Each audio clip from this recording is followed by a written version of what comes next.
ছিলেন।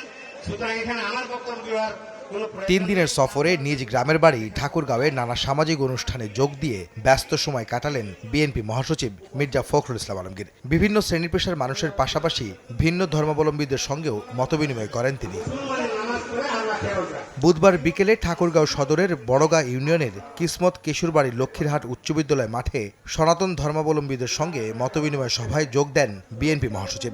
হিন্দু মুসলিম বিভেদ তৈরি করে ষড়যন্ত্রকারীরা ফায়দা নেওয়ার চেষ্টা করছে অভিযোগ করে মির্জা ফখরুল হুঁশিয়ারি করেন, বিভাজন করে দেশে অস্থিরতা তৈরি করতে দেয়া হবে না।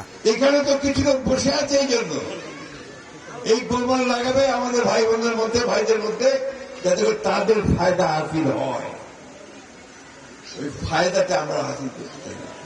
আসুন আমরা নিজেদের মধ্যে কোনো বিভাজন সৃষ্টি না করি, আমরা সবাই এক হই, একটা লক্ষ্যে যে আমাদের দেশটাকে আমরা গড়ে তুলব, শান্তি প্রতিষ্ঠা করব, ওইখানে গণতন্ত্র প্রতিষ্ঠা করব।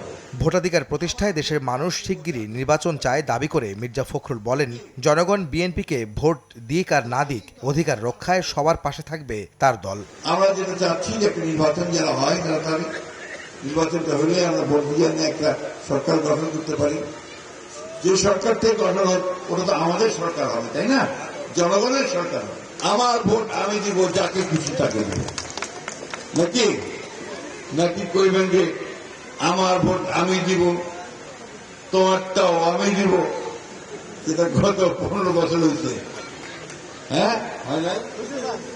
তো ওইটা না, আপনারা আমাদেরকে ভোট দেন আর না দেন যাই আসে না, কিন্তু আপনাদের পাশে আমরা আছি।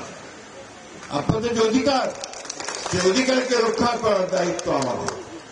এর আগে সকালে মাদার তেরেসা স্কুলে শিক্ষার্থী ও খ্রিস্টীয় সম্প্রদায়ের মানুষের সঙ্গে মতবিনিময় সভায় অংশ নিয়ে মির্জা ফখরুল বলেন, জুলাই আগস্টে ছাত্র জনতা নতুন করে গণতান্ত্রিক বাংলাদেশ গড়ার সুযোগ করে দিয়েছে। বাড়ি পাহাড় দিয়েছে। আহমেদ সালেহীন, সময় সংবাদ, ঠাকুরগাঁও।